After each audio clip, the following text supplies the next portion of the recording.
പശ്ചിമേഷ്യയിൽ US-ഇറാൻ സംഘർഷം രൂക്ഷമായി തുടരുന്നു. യാത്രാ പ്രതിസന്ധിയിൽ വലഞ്ഞു പ്രവാസികൾ. നിലവിലെ സാഹചര്യത്തിൽ UAE ഉൾപ്പെടെയുള്ള ഗൾഫ് രാജ്യങ്ങളിലേക്കുള്ള വിമാന സർവീസുകൾ താൽക്കാലികമായി റദ്ദാക്കുന്നത് എയർലൈനുകൾ നീട്ടി. അതിനാൽ മേഖലയിലെ സുരക്ഷാ സാഹചര്യം വിലയിരുത്തിയ ശേഷം മാത്രമായിരിക്കും ഇനി മുതൽ സർവീസുകൾ പൂർണ്ണതോതിൽ പുനരാരംഭിക്കുമെന്ന് വിമാന കമ്പനികൾ അറിയിച്ചു. ഒരു സമാധാനവുമില്ല, എല്ലാം പഴയതുപോലെ. അതെ, പശ്ചിമേഷ്യയെ വിറപ്പിച്ചുകൊണ്ട് അമേരിക്കയും ഇറാനും തമ്മിലുള്ള സംഘർഷങ്ങൾ വീണ്ടും പുതിയ തലത്തിലേക്ക് നീങ്ങുകയാണ്. അമേരിക്കയുമായുള്ള യുദ്ധം കൂടുതൽ രൂക്ഷമാകുകയാണ്.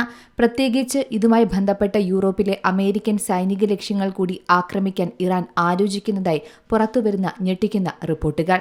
ഇറാൻ ഭരണകൂടവുമായി അടുപ്പമുള്ള 2 ഉന്നതവൃത്തികളെ ഉദ്ധരിച്ച ചില റിപ്പോർട്ടുകളും പുറത്തുവരുന്നുണ്ട്. മിഡിൽ ഈസ്റ്റിന്റെ അതിരുകൾ ഭേദിച്ച് സംഘർഷം യൂറോപ്യൻ മണ്ണിലേക്കും വ്യാപിക്കാമെന്ന ആശങ്കയാണ് ഇപ്പോഴുള്ളത്. അതിനാൽ തന്നെ പ്രവാസികൾ വീണ്ടും ആശങ്കയിലാണ്. കാരണം ഇനിയും അവരുടെ യാത്രാ പ്രതിസന്ധിയും തൊഴിൽ പ്രതിസന്ധിയും സാമ്പത്തിക പ്രതിസന്ധിയും വർദ്ധിക്കുമെന്ന ആശങ്കയാണ് നിലനിൽക്കുന്നത്. മാത്രമല്ല, പശ്ചിമേഷ്യയിൽ US-ഇറാൻ സംഘർഷം രൂക്ഷമാകുന്ന സാഹചര്യത്തിൽ UAE ഉൾപ്പെടെയുള്ള ഗൾഫ് രാജ്യങ്ങളിലേക്കുള്ള വിമാന സർവീസുകളിലും മാറ്റം വരുന്നു. സർവീസുകൾ താൽക്കാലികമായി റദ്ദാക്കുന്നത് പ്രമുഖ അന്താരാഷ്ട്ര എയർലൈനുകൾ ഇപ്പോൾ നീട്ടിയിരിക്കുകയാണ്. സുരക്ഷാ സാഹചര്യം കണക്കിലെടുത്താണ് കമ്പനികൾ ഇത്തരത്തിലേക്കുള്ള ഒരു തീരുമാനത്തിലേക്ക് എത്തിയിരിക്കുന്നത്.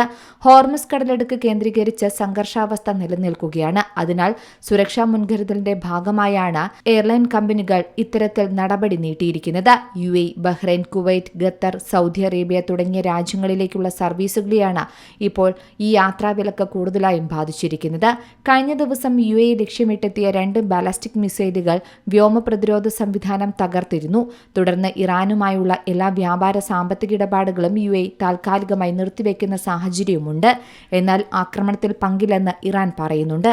പക്ഷേ വെടിനിർത്തൽ ചർച്ചകൾ അനിശ്ചിതകാലത്തേക്ക് നിർത്തിവെച്ചതായി US പ്രസിഡന്റ് ഡൊണാൾഡ് ട്രംപും വ്യക്തമാക്കുന്നുണ്ട്. ഈ സാഹചര്യത്തിൽ യാത്രാ പ്രതിസന്ധി വീണ്ടും തുടരുമെന്ന ആശങ്ക തന്നെയാണ് നിലനിൽക്കുന്നത്.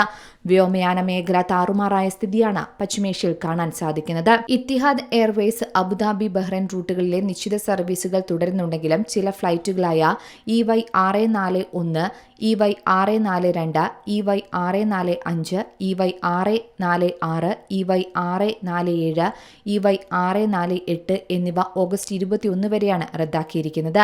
അതേസമയം യാത്രക്കാർക്ക് മറ്റ് യാത്രാ സൗകര്യങ്ങൾ ഒരുക്കുമെന്ന് കമ്പനി അറിയിച്ചു. എമിറേറ്റ്സ് ആകട്ടെ കുവൈറ്റ്, ബഹ്റൈൻ എന്നിവിടങ്ങളിലേക്കുള്ള സർവീസുകൾ തടസ്സപ്പെട്ടതായി അറിയിക്കുന്നുണ്ട്. വിമാന അപ്ഡേറ്റുകളെക്കുറിച്ചുള്ള വിവരങ്ങൾ എമിറേറ്റ്സിന്റെ ഫ്ലൈറ്റ് സ്റ്റാറ്റസിൽ ലഭ്യമല്ല എന്നും യാത്രക്കാർ ശ്രദ്ധിക്കണം. എയർ ഫ്രാൻസ് ആകട്ടെ പാരീസിൽ നിന്ന് ദുബായിലേക്കുള്ള സർവീസുകൾ ഓഗസ്റ്റ് 25 വരെയാണ് നിർത്തിവെച്ചത്.